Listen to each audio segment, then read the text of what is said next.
नमस्कार, बहुत स्वागत है आपका। आप देख रहे हैं गुड लक स्पेशल और मैं हूं आपके साथ शैलेंद्र पांडे।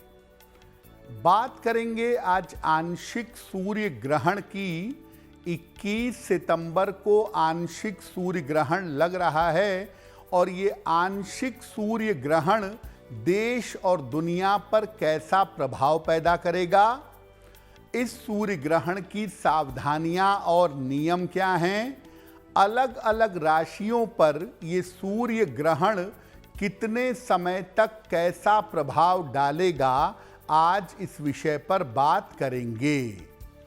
बात करेंगे कि सूर्य ग्रहण अगर आपके लिए अनुकूल नहीं है तो क्या उपाय करें जिससे सूर्य ग्रहण की समस्याएं कम हो सकें। तो चलिए कार्यक्रम की शुरुआत करते हैं और सबसे पहले जानते हैं सप्ताह का मंत्र। सप्ताह का मंत्र है ओम ह्राम ह्रीम ह्रौम सह सूर्याय नमः। ओम ह्राम ह्रीम ह्रौम सह सूर्याय नमः।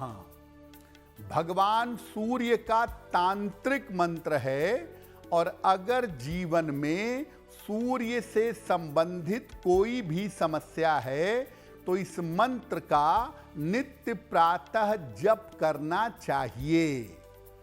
अगर आप अपने पिता का स्वास्थ्य अच्छा रखना चाहते हैं या अपने पिता से संबंध अच्छा रखना चाहते हैं तो भी इस मंत्र का नित्य प्रातः जप करना चाहिए। चूंकि हम बात कर रहे हैं आंशिक सूर्य ग्रहण की, तो सूर्य ग्रहण के समय में अगर आप इस मंत्र का जप करेंगे तो सूर्य ग्रहण के निगेटिव प्रभाव से, दुष्प्रभाव से बचे रहेंगे। हम आज बात कर रहे हैं आंशिक सूर्य ग्रहण की। इस बार सूर्य ग्रहण की पूरी स्थिति क्या है, पहले ये समझते हैं। देखिए, इस बार सूर्य ग्रहण 21 सितंबर को लग रहा है। इसका आरंभ भारतीय समय से 21 सितंबर को रात को 10:59 पर होगा। इस सूर्य ग्रहण का मध्य समय रात में 1:11 पर होगा। 21 सितंबर की रात 12 बजे के बाद जब 22 सितंबर आ जाएगा तो 22 सितंबर को 3:23 भोर में इस ग्रहण का समापन होगा। ज्योतिष के अनुसार ये ग्रहण कन्या राशि और उत्तरा फाल्गुनी नक्षत्र में लग रहा है। ये आंशिक सूर्य ग्रहण है। सूर्य ग्रहण बहुत तरीके के होते हैं। पूर्ण सूर्य ग्रहण, वलयाकार, आंशिक सूर्य ग्रहण, कंकणाकृति सूर्य ग्रहण। तो ये आंशिक सूर्य ग्रहण है जो भारत में दर्शनीय नहीं होगा। ग्रहण के नियम कहते हैं कि जहां ग्रहण दिखाई नहीं देता है वहां ग्रहण के नियम लागू नहीं होते। अब चूंकि ये ग्रहण भारत में दिखाई नहीं देगा, इसीलिए किसी तरह के नियम के पालन की जरूरत नहीं होगी। कोई भी सूतक का, पातक का नियम लागू नहीं होगा। मंदिरों के पट बंद नहीं होंगे। पूजा उपासना यथावत चलेगी। आप खा सकते हैं, पी सकते हैं, सो सकते हैं। किसी तरह का रिस्ट्रिक्शन, किसी तरह का प्रतिबंध आपके ऊपर नहीं रहेगा। तो हम आज बात कर रहे हैं आंशिक सूर्य ग्रहण की। अब ये जानते हैं कि ज्योतिष के नजरिए से ये सूर्य ग्रहण विशेष क्यों है, इस सूर्य ग्रहण की विशिष्टताएं क्या हैं। देखिए, इस ग्रहण में सूर्य, चंद्रमा और बुध का संयोग बनेगा। सूर्य, चंद्र और बुध की स्थिति रहेगी। राहु और केतु का अक्ष, इनका एक्सिस कुंभ राशि और सिंह राशि में प्रभावशाली हो जाएगा। राहु कुंभ में और केतु सिंह में एक्सिस बना रहे हैं और इसमें शुक्र और केतु का प्रभाव बनेगा।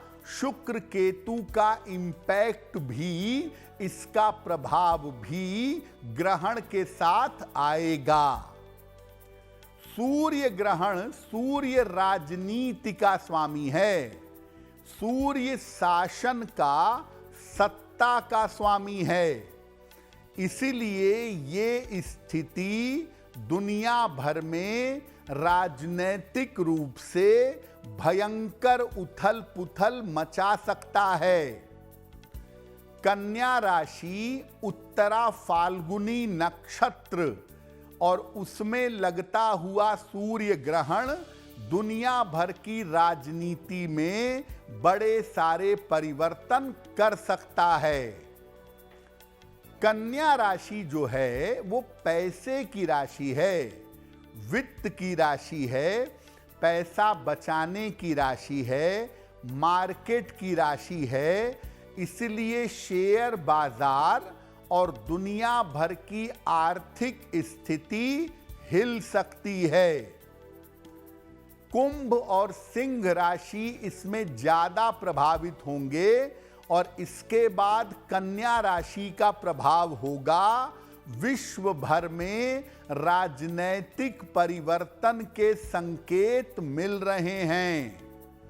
यानी दुनिया भर में बहुत सारे जो नेता हैं, जो राष्ट्र के मुखिया हैं, वो अपना पद छोड़ेंगे या उनको पद छोड़ना पड़ेगा।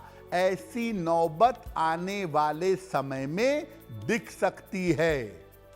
लेकिन इस ग्रहण का सबसे ज्यादा प्रभाव शेयर बाजार पर, मार्केट पर और लोगों के इन्वेस्टमेंट पर पड़ेगा। देखिए, नक्षत्र के अनुसार और ग्रह और राशि के अनुसार ग्रहण का प्रभाव कुछ जगहों पर ज्यादा पड़ता है।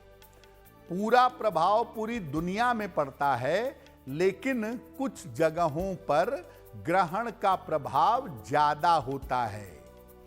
तो इस ग्रहण का प्रभाव देश और दुनिया में कहां-कहां पर ज्यादा पड़ सकता है। भारत में तमिलनाडु, केरल, कर्नाटक और नासिक। तमिलनाडु, केरल, कर्नाटक और नासिक के इलाकों में समस्या हो सकती है। इसके अलावा न्यूजीलैंड, ऑस्ट्रेलिया और श्रीलंका के स्थानों में भी समस्या हो सकती है। सत्ता और राजनैतिक परिवर्तन के योग यहां पर दिखाई दे रहे हैं और साथ ही साथ सडन, आकस्मिक रूप से प्राकृतिक आपदा भी इन जगहों पर आ सकती है। तो भारत के जो निचले इलाके हैं, तमिलनाडु और केरल के, श्रीलंका के और इस तरफ नासिक, यहां पर बेवजह के झंझट हो सकते हैं, बेवजह के विवाद हो सकते हैं, आकस्मिक रूप से आपदाएं आ सकती हैं। कोई भी ग्रहण लगता है या लगने वाला होता है तो लोग बिना सोचे समझे अपनी अकल लगाते हैं और दुनिया भर की सावधानियों के चक्कर में पड़ जाते हैं। खाने में तुलसी डाल लो, जितने समय ग्रहण लगेगा सोना नहीं है, खाना नहीं है, घर में गोबर लगा लो, तमाम तरह की सावधानियों का पालन करते हैं बिना ये जाने हुए, बिना ये समझे हुए कि इसकी जरूरत है या नहीं है। तो आपको बताते हैं कि जो ये आंशिक सूर्य ग्रहण है, इसमें किन किन सावधानियों का पालन करना चाहिए। देखिए, जब कोई ग्रहण लगता है और वो किसी स्थान पर दिखाई देता है तो सामान्यतः सूतक लग जाता है। सूतक में क्या होता है, मंदिरों के पट बंद हो जाते हैं, खाना पीना सोना मना हो जाता है, मूर्तियों की पूजा नहीं होती, भगवान के नाम का जप किया जाता है। इस काल में बहुत सारी सावधानियों का पालन भी करना पड़ता है। इस समय में खान पान को लेकर और जीवन जीने को लेकर बहुत परहेज करना पड़ता है। लेकिन एक बात अच्छी तरह समझ लीजिए कि ये ग्रहण, आंशिक सूर्य ग्रहण, भारत में नहीं दिखेगा। इसलिए किसी तरह के नियम के पालन की कोई जरूरत नहीं है। आप जो चाहें खा सकते हैं, जो चाहें पी सकते हैं, सो सकते हैं, घूम सकते हैं, मंदिरों में और अन्य जगह पर पूजा उपासना कर सकते हैं। और गर्भवती महिलाओं को भी किसी तरह के चिंता की कोई आवश्यकता नहीं है। यानी चूंकि ये ग्रहण भारत में नहीं दिख रहा है, तो जिस तरह आप अपना सामान्य जीवन जी रहे हैं या जिस तरह आप अपना सामान्य जीवन जी रही हैं, उस तरह अपना जीवन जी सकते हैं। देखिए, ग्रहण का जो समय होता है उसको बड़ा कीमती समय मानते हैं और ऐसा मानते हैं कि उस समय में प्रकृति से ऐसी शक्तियां निकलती हैं कि अगर आप प्रार्थना करें तो ईश्वर आपके कष्टों को ग्रहण कर लेते हैं। तो ग्रहण काल में क्या करना लाभदायक होगा? देखिए, ग्रहण जो लगेगा, जैसा आपको बताया, 21 सितंबर को रात लगभग 11 बजे से 22 सितंबर की अर्ली मॉर्निंग लगभग 3:30 बजे से।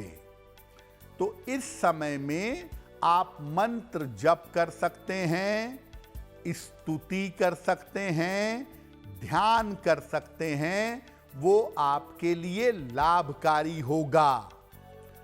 ग्रहण काल के समय में चाहे ग्रहण दिखे और चाहे न दिखे, ग्रहण में अगर आप प्रार्थना करते हैं, पूजा करते हैं, उपासना करते हैं, तो आपकी पूजा प्रार्थना निश्चित रूप से स्वीकार होती है। अगर आप कोई मंत्र सिद्ध करना चाहते हैं तो ग्रहण काल में अधिक से अधिक उस मंत्र का जप करिए, वो मंत्र सिद्ध होगा। और अगर आप कोई मंत्र की दीक्षा लेना चाहते हैं या गुरु दीक्षा लेना चाहते हैं तो ये भी ग्रहण काल में बहुत अच्छा रहेगा। तो ग्रहण नहीं दिखेगा भले ही, लेकिन ग्रहण में आपको मंत्र जप करना चाहिए, ग्रहण में पूजा और ध्यान करना चाहिए। ग्रहण के बाद 22 तारीख को प्रातः स्नान करके किसी निर्धन व्यक्ति को कुछ न कुछ दान जरूर करिएगा। और सामान्यतः नियम ये कहता है कि जो सूर्य की वस्तुएं हैं, तांबा है, गुड़ है, गेहूं है, आटा है, इनका दान करना बहुत अच्छा होगा। तो अगर आप ग्रहण काल में अधिक से अधिक मंत्रों का जप करते हैं और ग्रहण काल के पश्चात स्नान करके सूर्य की वस्तुओं का दान करते हैं, तो ग्रहण में आपकी तमाम समस्याओं का समाधान होगा। अगर आप मुझसे जुड़ करके अपनी समस्याओं का समाधान चाहते हैं और चाहते हैं कि आपकी समस्याओं को ज्योतिष के माध्यम से सुलझाया जाए, तो आप हमसे संपर्क कर सकते हैं, जुड़ सकते हैं एस्ट्रो तक पर।